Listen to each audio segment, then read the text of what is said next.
Hi there everyone, welcome to my channel. So in this video I will teach you guys on how to delete an email in Gmail. Before we start, I would like to say thank you so much to all my viewers, silent viewers. uh, Welcome to my channel. So if you are new with my channel and then you like this video, please hit the like button. Don't forget to share and please support my channel guys if you are new by clicking the subscribe button. So let's begin. I am here in my inbox. Let's say for example we want to remove or delete this email. Simply click this one, this checkbox.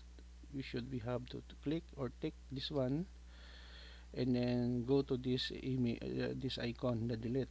Once you click this one, it will automatically move to the trash. Once again, another example. Okay, let's say another example that we have, this one, in this one, click this icon, delete the recycle bin. Automatically those selected email will be deleted in Gmail. Okay guys, so this is the end of my tutorial video on how to delete an email in Gmail. Thank you so much for watching. I hope that you have learned something new in this video. Don't forget to like, share, and please support my channel guys if you are new by clicking the subscribe button. See you in the next video tutorial guys. This is your friend Jake saying bye bye for now.